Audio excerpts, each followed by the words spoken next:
for being here. Welcome to our press brief, Moon and Mars, how new science results are enabling future space exploration. I'm Sean Cummings. I'm from the Media Relations Office at AGU. We'll start with the panelists giving brief presentations describing their work, and after that, we will open it up to questions from reporters. We'll try to end after about 45 minutes or once there are no more questions. Slides and additional materials from this briefing will be posted to the press bulletin on AGU Connect. We'll put a link to that in the chat for those of us joining us online.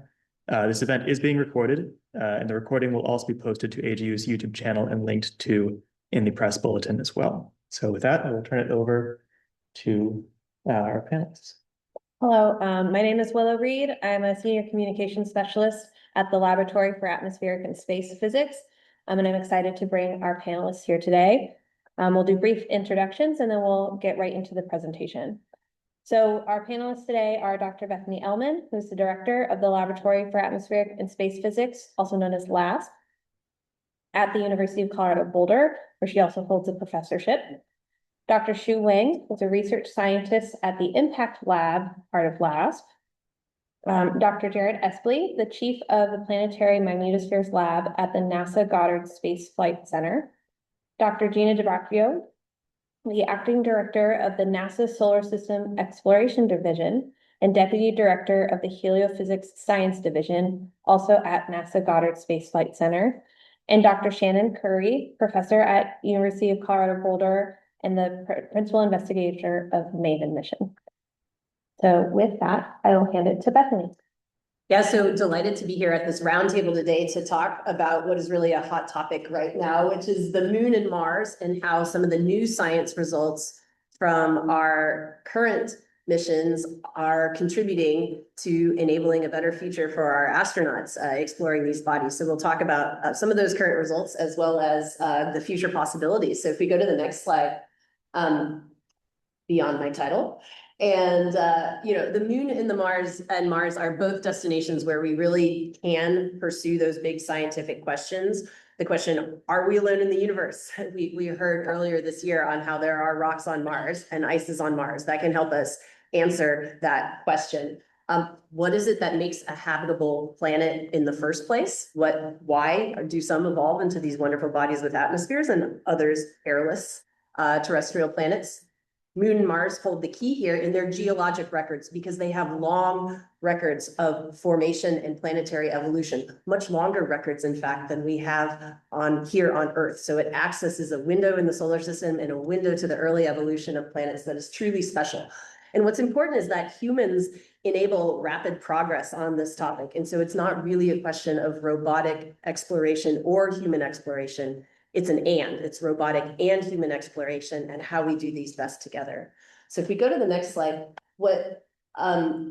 this is a hot topic. We are not the only people, of course, talking about this. There's the NASA Moon Mars Architecture governing document for how we're going forward with our human exploration program. And then just last week, the National Academy of Sciences, NASA mandated report on the science strategy for the human exploration of Mars addressed these topics of how to go forward with humans and robots working together to accomplish science. So if we keep going, our explorers are there now. And this is not as pretty as the NASA fleet chart, but I just include for your recollection the number of spacecraft that we have at the moon and Mars right now and when they arrived and when they got there. So at the moon, NASA has the Lunar Reconnaissance Orbiter, which continues to be quite the workhorse, collecting data from the surface, and then instruments as well with a number of international collaborations from India, Korea, China also has science instruments around the moon, and NASA has planned, of course, future landed missions, as well as the Artemis exploration, as well as an orbiting instrument I'll talk about shortly.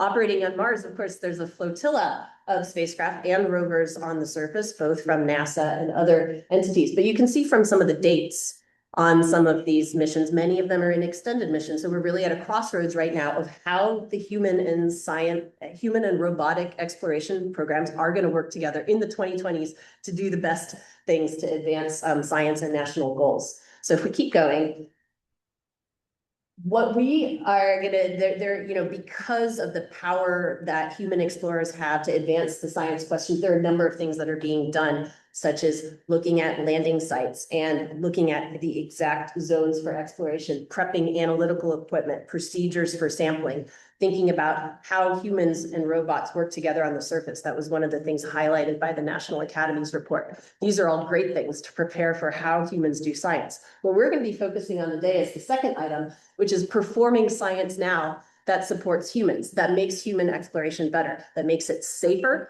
and that makes it more scientifically valuable. So some of the topics include mitigating dust and radiation. These are huge topics on both the moon and Mars. And Mars additionally has the complication of, creating entire weather systems of dust storms that even change the thermal profile of the atmosphere and how vehicles would fly through it on descent or ascent. Space weather monitoring is key. And then the study of the history of water and the history of planetary evolution requires finding ice and finding minerals. And those happen to be the same things, those resources that are required for a long-term sustained human presence on the surface. So the science is coming together to support human exploration. So if we go to the next slide, there are 5 of us on the panel that you will hear about today, and all of these reflect presentations being given at this meeting. So these are the current results from the American Geophysical Union, some of the highlights on this topic. I'm going to now put my panelist hat on and switch to tell you about one of these, which on the next slide is about mapping water on the moon. So this is a new instrument, the ultra compact imaging spectrometer for the moon. It's led by Dr. Abigail Freeman at NASA's Jet Propulsion Laboratory, and is an imaging spectrometer that was selected this past July to fly in order to provide reconnaissance for the Artemis landing sites, to map geology and volatiles, to provide context for where the astronauts should go and context for the surroundings of where samples are being collected that would represent the highest resolution maps of water, minerals, and thermophysical properties. Because the challenge right now, and this is the graphic at the upper right, the challenge right now is that the data sets don't actually agree for exactly where the water is. We know broadly it's in the South Pole. We know broadly there are a few craters of interest, but it's like saying there is water in the city of New Orleans somewhere. Here at the American Geophysical Union Conference, it would be a little bit better to know, actually, it's in the press zone area, kind of near room R03. That's the kind of actionable information to enable astronauts and rovers to explore. And that's the type of data that the ultra compact imaging spectrometer for the moon will provide for water and minerals. So that's an exciting way that the current NASA system is enabling these sort of resource investigations. With that, I will turn it over to our next panelist, Dr. Xu Wang, who will be talking about dust. Next, Bethany. And, we can go next slide. So lunar dust can be very unpleasant for lunar exploration. And dust covers the entire lunar surface. And also the moon has no global magnetic field, unlike Earth, and also has very thin atmosphere. So the whole surface and dust particles are charged. And this has been a long-standing problem. This dust particle will be lofted or moved just by electrostatic force. And go to the next slide. So the first evidence for the so-called lunar horizon glow. That's on the upper right, upper left. So this is the image taken by Severa 7, that's during Apollo time. And that made scientists to scratch their head. So there's no air, no cloud, what can bounce off the light. And then they propose, oh, this could be caused by lofted dust particles. But how those particles are lofted electrostatically? This question has remained for a long time. And at Impact, at CU Labs, we've been doing these experiments for decades to figure out the underlying physics, to play around the video. In 2016, we think we have much better understanding now. So the dust particles are lofted, lab experiments, and also we developed a theory to explain this. And had many follow-up work and to have much better understanding from lab experiments. So one of the important implications of this electrostatic process is dust hazards to human exploration. And the picture showing this Apollo 17 astronaut, Jack Schmidt. So his spacesuit literally fully covered by lunar dust. And then unlike dust in your house, lunar dust is very sharp, like broken glass, and shown on the upper right image. And also dust particle charged, make them literally to stick to everything. That can cause damage on spacesuit, shown on the bottom right. In addition to that, dust can clog mechanical joints and also block solar panels that will cut down the power. If held by astronauts, that will cause very bad health issues. So we really need to understand the full picture of dust environment on the moon. And in order to have a dust mitigation strategies. So we go to the next slide. And we're ready for that. We have two instruments dedicated for doing this that have been developed at last. On the top, that's the electrostatic dust analyzer that has been developed to very high fidelity, flight-ready model. And the bottom one, it's a compact version. It's a smaller, and it's currently under development. And the next slide, I'd like to share a very exciting news. Our instrument, the Duster, Dust and Plasma Environment Surveyor, has been selected for NASA's Artemis 4 mission.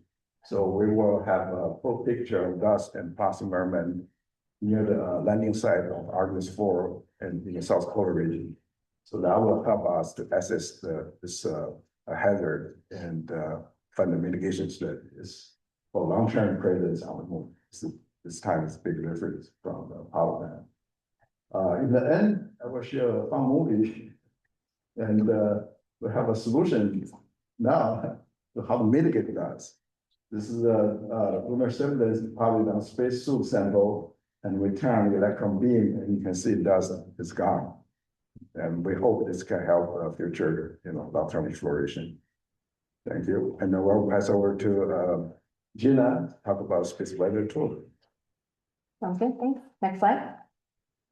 So what I want to talk about are some of the space weather tools and support that NASA as the agency is working on creating for Mars and in protection of astronauts and robotic exploration. So talking about the Mars Space Weather Collaboration Group that has been formed, this really pulls on some of the key agency teams that we have to support human exploration to Mars. And so what we have here is the Community Coordinated Modeling Center, which is located at NASA Goddard Space Flight Center, really hosting some of those crucial space weather models that are needed for predictions and supporting community tools. The Moon to Mars Space Weather Analysis Office supports robotic and human exploration in terms of near real-time forecasting of space weather throughout the solar system. So that's how we protect those assets that we have for NASA. The Space Radiation Analysis Group is located at the Johnson Space Center, and they are really looking towards those human spaceflight operations, setting the thresholds that protect our astronauts through space weather radiation hazards, not only at Earth, not only going to the moon, but also to Mars. And then finally, within this group, we pull in those planetary Mars assets that we have, the current projects that are operating, such as MAVEN, the MSL Curiosity rover, the Mars 2020 Perseverance rover, and Mars Odyssey. So we're pulling across the entire agency to say, what tools do we really need in support of human exploration to Mars, and what can we do to create those tools so that astronauts have the really the whereabouts and understanding of the space weather environment. So let's go to the next chart. So on the Community Coordinated Modeling Center's dashboard, the Integrated Space Weather Analysis System, this dashboard has been created for quite some time now so that we have the tools to understand space weather at Earth. And what we've done is we're creating the same dashboard, but for Mars. So we're able to really take the models that are available for understanding space weather. We're taking tools and data sets that are available for Earth, and now we're extending them to Mars. So on this ISWA dashboard, we have a Mars layout available. We have Mars data available. You can navigate there easily, just Googling CCMC ISWA, and you can find it yourself. But let's go to the next chart, and I'll give you kind of a sneak peek of what this looks like. So you can use these signets and kind of manipulate them to look at in any way that you want. But what this means is it's really one of the first steps of tools that astronauts will be able to use to understand and assess space weather from the surface of Mars. So I'm showing you information here that's not only space weather models, it's showing you GOES data taken from the perspective of Earth, but in the upper left corner, you can see that the Mars data are now available there. So we're showing MAVEN data, imaging and observing solar flares directed towards Mars, looking at the particle and field observations that's also going to Mars to really understand how those solar flares and coronal mass ejections impact the planet. But also on the left side, the second plot down is showing data from the Curiosity rover, the radiation detector. And that actually measures the radiation on the surface of Mars that the astronauts would be experiencing. So having these all together in a single dashboard is the first steps in creating a tool that is useful for the astronauts in support of Earth independent operations. Solar conjunction is coming up soon when Mars is on the other side of the sun from Earth, when really we need to make sure that those tools are in the astronauts' hands. So this dashboard is continuing to grow. Let's flip forward once more, and we're adding more Mars data there. So in the upper right corner, you see sunspot images that were just recently taken on board the Mastcam Z instrument, which is on the Perseverance rover. And so it's really important to have these images from the surface of Mars so that we can see the active regions from the sun that might be directed towards the astronauts. And there's other Mars data that will be available there soon as well. So next chart. And final chart here, just kind of envisioning, not to scale, but if you were an astronaut on the surface of Mars, it might look like this. If you have a tablet in your hand, looking at the dashboard, having the ability to really in real time assess the space weather hazards that might be coming your way. The dashboard would look a little bit different than this, but it would give the astronauts a heads up of do I need to take cover or am I safe in the current environment? So you can kind of envision what it might feel like to look like an astronaut on Mars. And I'll wrap it up there. And I'm going to pass it over to Dr. Jared Espley, who will be talking about applications of space weather at Mars. Yeah, thanks, Shannon. So yeah, like Gina said, one of the things that I'm excited about is that we have a specific science objective that we've been able to be exploring that will also then play into our ability to have human explorers successfully do their objectives at Mars. So let's go to the next slide. So the short version of what I wanted to tell you is that the crustal magnetic fields at Mars are strong enough to just barely deflect dangerous radiation from the surface of Mars by just a few kilometers. And so I'll tell you a little bit more about how we came to that and the implications of that. But that's the bottom line, is that the radiation, the dangerous radiation, can be deflected and localized regions of Mars can be protected from the dangerous radiation. Next slide. Okay, let's make sure that we're all on the same page. When I say radiation, I simply mean high energy radiation, ionizing radiation. These are things that come from a variety of sources, astrophysical sources, solar sources. Specifically, I'll be talking mostly about solar energetic particles, SEPs. And so these are particles that come in. And for humans, they're particularly dangerous to our biology, in general. It could be dangerous to electronics as well. They're also interesting for evolution as well, because it can help drive evolution, the radiation. Okay, next slide. Okay, so what did we do? Well, we had a look at the plausible strength of the crustal magnetic fields on the surface, and we modeled it, and we calculated that basically these high energy radiations, SEPs, at about 100 to 200 MeV, which is the measure of the particles that are the most dangerous, are just barely deflected by the strongest crustal magnetic fields at Mars. A lot of the lower energy, but nonetheless still high energy, is absorbed in the thin atmosphere. The really high energy stuff just goes straight down. But the stuff that's particularly bad for radiation is just barely deflected. By barely, I mean a few kilometers, depending on the exact details of the crustal magnetic fields. And so a little bit like Bethany's joke about finding the water here in this room after the long trek to get all the way over here to R3 or wherever we are. The same idea is that we would need to try and understand the local scale magnetic fields, and therefore the local scale radiation, such like if we wanted to be as safe as possible, we'd be here, not back at the hotels that we're all staying at a few kilometers away. Okay, so let's go to the next slide. And the reason that we need the local scale is because the magnetic fields at Mars are beautiful and they're complex, and we've mapped them beautifully from orbit with our MAVEN spacecraft. They're basically locked in fossil fields, just like those beautiful arcades and plasma things you see on the sun. They're locked into the rocks. And we see that from orbit, and they're beautiful.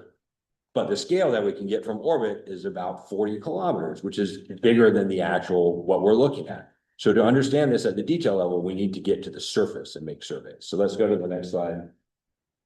The best way to do this would be to take our magnetometers and put them onto some sort of vehicle, like an aerial vehicle, and be able to conduct a geophysical survey in a local scale over the course of kilometers.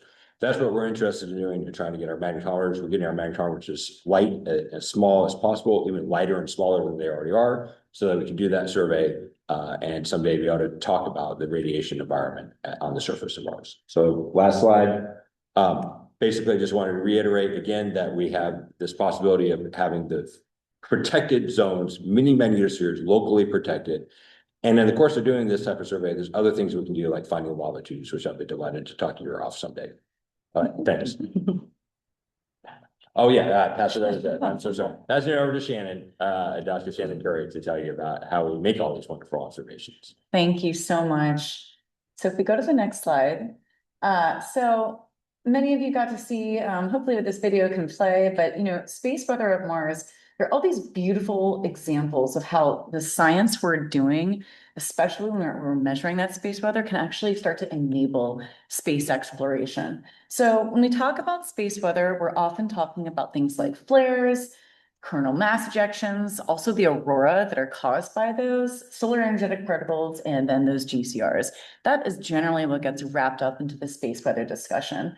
And one of the things I always like to point out is, like, you have these incredible scientific discoveries that actually can glean operational information. For example, like when we have that ionizing radiation, when should we be worried? When should we be worried? How should we be worried? Where should we be worried? And that helps us then develop targeted research to continue that. And this is a circle. And so this kind of cycle is really, really important, not just to the scientific process, but to then enable future exploration. So if we go to the next slide. So one of the really cool things we've done that feeds both the science and the enabling future operations and exploration would be that we've created a Maven catalog of all of our space weather events. This is just one way to visualize it. These are all of our solar energetic particle events we've measured, and we tried to label some of my favorite storms. Of course, it's like a top 15 there. It's hard to pick which one is my favorite, but this catalog includes all of these different kinds of things, the flares, the particles, and then these different kinds of solar storms.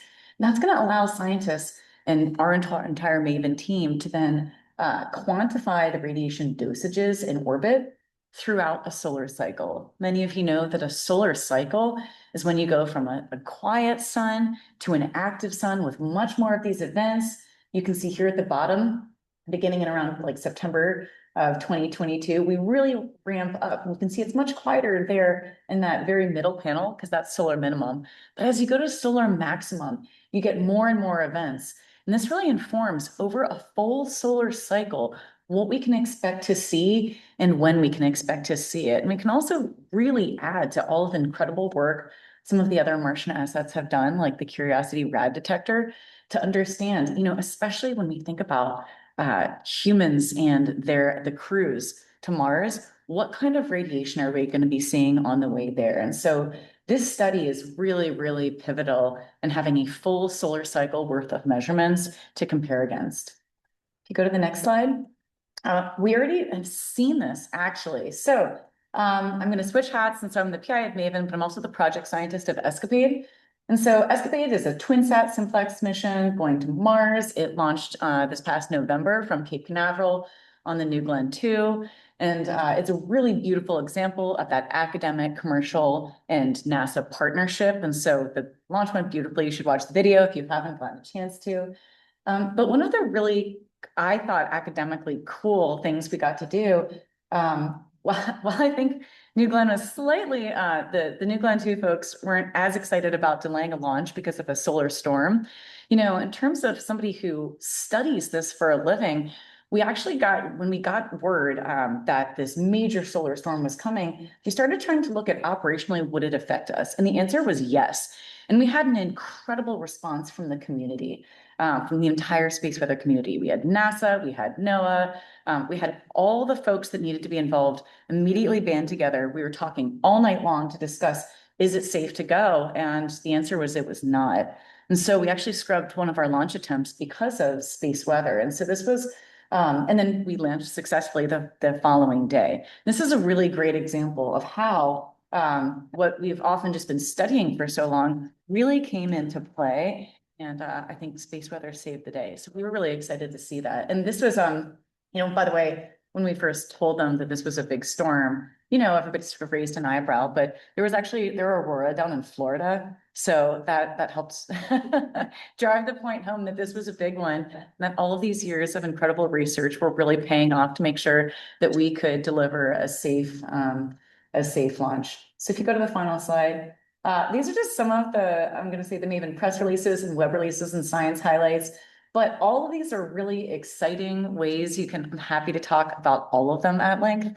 But these are just a smattering of the kinds of things that we're doing when we think we're working with Hubble. We've worked with Mars 2020 to look at visible light aurora. We've seen some incredible things across the board in terms of how space weather, things we can learn, and then we'll actually change how we start to explore going forward. So I will leave it at that, and we're happy to take questions. All right, thank you, panelists. Yeah, it's time for reporter questions. Please state your full name and affiliation before asking your question. And for those of you joining us online, if you'd like to ask a question, please type that name and affiliation into the Q&A box, not into the chat, please. And we will invite you to unmute in the order that questions are received. If you'd like us to ask your question instead, go ahead and paste your entire question along with your name and affiliation into the Q&A box, and we will ask it for you. So with that, are there any questions from the room? Jeff, Space News. Given all the topics that you mentioned here in terms of the dust, radiation, and so on, what do you think are sort of the biggest unanswered questions that would need to be resolved before we could safely send humans to Mars or even back to the moon?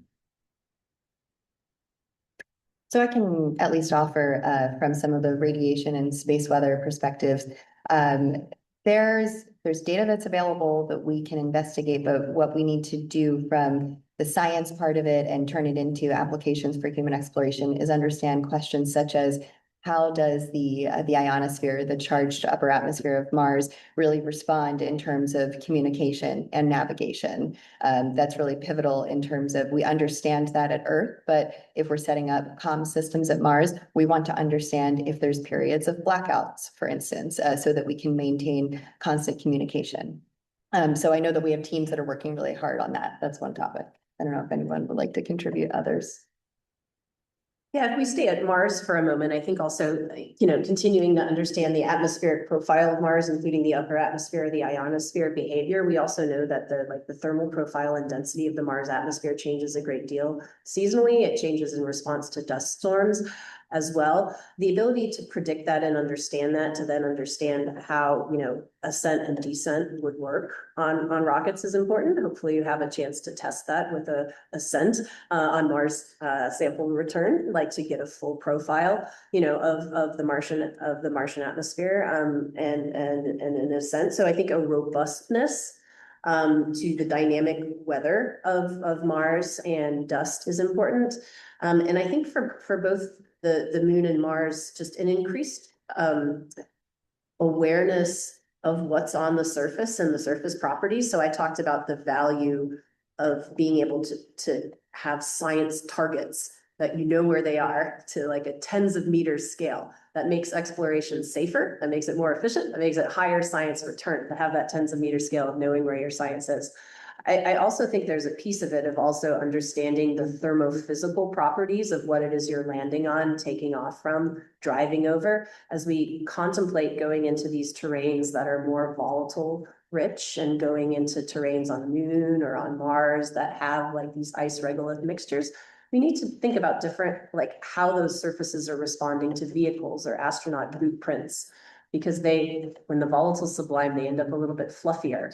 It might be a little bit hard to excavate the ice. So really thinking about those interactions with both atmosphere and terrain is, I think, atmosphere on Mars and then terrain on both the moon and Mars is very important. So I can speak to lunar dust. If I'm right, I think lunar dust probably the least outstanding for human exploration. We only go there once, that's during Apollo. And even with that, those short trips, we already learned. I think if I called astronaut, Apollo 17 astronaut, Gene Cernan, and he said that is probably one of the biggest inhibitors to a nominal operation on the moon. And so we don't have much information about that. So we really need to learn and understand this environment. And dust is everywhere on the moon. You can't go around it. You have to deal with and live with it. And so we have to come up with solutions on that, especially this time for long-term presence on the moon. To throw a final log on that, at Mars, I do think that the least constrained thing are going to be those dust storms. They're A, B, and C storms. And while we generally have an idea of when they occur and roughly where they occur, it's a coarse understanding at best. And that has incredibly important implications for things like atmospheric drag on aerial assets and satellites. And so this is one of those areas that for surface and looking at spacecraft, it has enormous implications.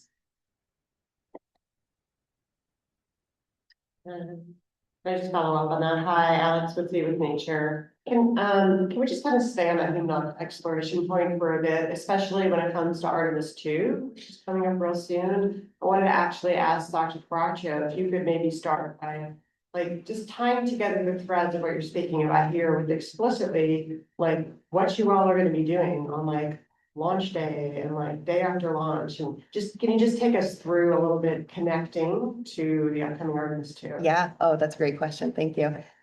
So I talked about it from the Mars perspective, but Artemis 2 is happening soon, right? And so actually within NASA, we have the Moon to Mars Space Weather Analysis Office, and under their purview is to look at space weather and track it for NASA robotic assets and NASA human assets. And what that means specifically for Artemis 2 is that team is working 24/7 operationally to assess the space weather, radiation environment, any threats that might be posed to our astronauts in support of the entire project. So they will be working around the clock for launch, making sure, as Shannon said, you know, from the escapade standpoint, they decided to stand down for a day because of the space weather activity going on. The team will assess that for launch of Artemis 2 and throughout the entire mission as the astronauts are going around the moon as well. And so what that means is that we're looking to see if any solar activity might disrupt operations or kind of give a sense of if the astronauts should be doing something different in order to protect themselves. And so they work closely, that team, Moon to Mars Space Weather Analysis Office, works really closely with the Space Radiation Analysis Group, which are the ones that really make the calls for the astronauts. And SHRAG is the acronym. They're the ones setting the radiation threshold that the astronauts can withstand. So really, I think it's essential to know that across the agency, there are these core capabilities that have already been stood up to protect our astronauts from Artemis 2 all the way to in transit to Mars, and then once they arrive at Mars. So the teams have already done this through Artemis 1, which has already happened, and that was successful. And so looking forward to doing it again for Artemis 2 and beyond. We have a question online for you. David Taylor, freelancer, asks, please say a bit more about the Artemis 1 mission to the moon coming in 2026 in terms of the human and robotic science teamwork that Dr. Ehrman mentioned. Will that be the largest collaboration of a human and robotic science in space so far? And are there key points that you'd note or will be watching most closely? And David, if you'd like. The question was about the upcoming Artemis 2. Artemis 1, they said, I to the moon. probably meant to. Mid February. Upcoming, I'm gonna just guess. So I think Dr. Caraccio just spoke about some of the coordination between the robotic assets that are measuring space weather, right, from NASA and NOAA ongoing, how that's a coordinated dance to basically get that data in just in real time to inform what's going on at the astronauts. So that will certainly be one of those examples of collaboration and coordination. For Artemis 2, I am unaware. I don't know if others on the panel are aware of any specific concerted robotic science that's happening at exactly the same time. I think the main point of that system is to assist with the understanding the transit dynamics around the moon and to test out all of the procedures that one would eventually employ for a lunar landing. So I think we'll get a great sense of practicing the human part of that And we'll be looking forward to then Artemis 3 and beyond as we pull in the coordination with the robotic assets on orbit, collecting maps of the exploration zone and on the surface, assisting in an astronaut surface exploration. Yeah, and I can add to that a little bit too, because there are project science teams for the Artemis missions. And so for Artemis 2, as they'll be going around the moon, that means the astronauts won't be on the surface to do the physical experiments, but we do have science experts that have been training them up, especially on the geology side of what they can visually identify on the surface of the moon from the science perspective to really, be able to get science about the moon when we're not putting boots on the ground just yet. And there's also been some discussion, and I know an effort is ongoing for imaging of the moon as Artemis 2 is going around in order to understand things like, are we seeing impact flashes? For example, only when we have a spacecraft on the far side and on the dark side can we, only when we have a craft there can we estimate the impact flux. So there are these science of opportunity aspects that are happening in the course of Artemis 2 as well, to take advantage of having this, amazing, super capable platform around the moon. Any other questions? I had a question about the dust experiments. I'm guessing that a lot of your work, probably doesn't involve the actual Apollo samples, like doing experiments with that, but how good are we at mimicking lunar dust, and how does that impact our ability to sort of solve that problem? Well, that's a good question. I think lunar samples very, very precious. So we used to have that, but we never run experiments with those. So mostly we use water simulants, but for our studies, we mostly care about charging. So maybe the conductivity matters more than the accommodations, but the accommodation also matter. What we found is because the lofting also we need to overcome the cohesion in particles. So I think eventually if we can run with lunar samples, that would be great. But most studies we do with now is a different type of simulants, for different parts of the moon. So to get close to that. Yeah. Here, one more. Sorry, for Dr. Curry, what is the status of NADA? I would point you to the blog post we've done so far, but we are working the problem hard. When do you expect to next update publicly again? Our next blog post should be early next week.